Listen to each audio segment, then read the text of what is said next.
Hello student, मैं एकता सिंह आप सभी का ज्ञान चैतन्य चैनल में बहुत बहुत स्वागत करती हूँ। आज के इस टॉपिक में हम इतिहास की शब्दावली देखने वाले हैं, जो कि मध्यकालीन भारत से बर अवर सिद्धांत को देखने वाले हैं। ये बहुत ही इम्पोर्टेंट सिद्धांत है जो कि अलाउद्दीन खिलजी की बाजार व्यवस्था से संबंधित है। तो देखते हैं क्या है बर अवर सिद्धांत। अगर हम बर अवर सिद्धांत की बात करें तो ये किस समय था? अलाउद्दीन खिलजी की बाजार व्यवस्था बर अवर सिद्धांत पर आधारित थी।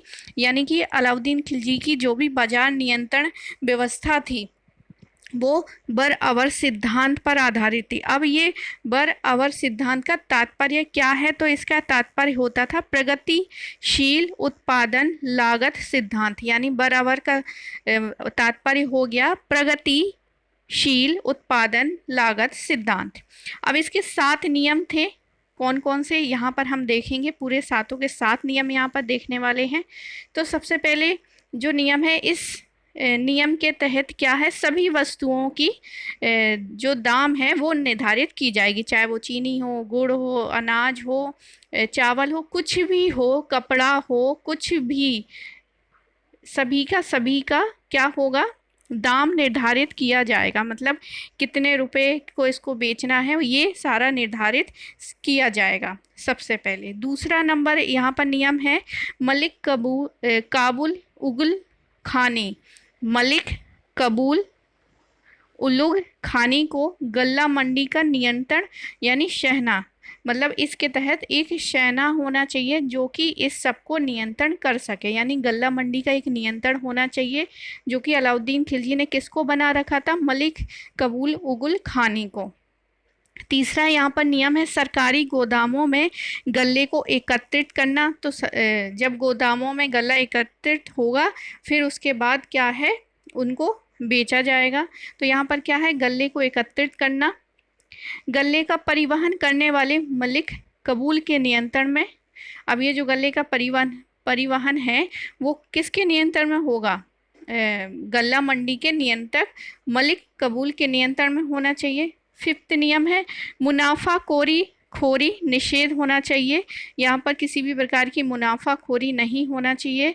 बर अबर सिद्धांत का ये 5वां नियम था। 6वां नियम कहता है कि सभी अधिकारियों को सूचित किया जाना चाहिए कि वे किसानों द्वारा व्यापारियों को गल्ला नगद मूल्य पर दिलवाएं तथा उनके घर न ले जाने दें।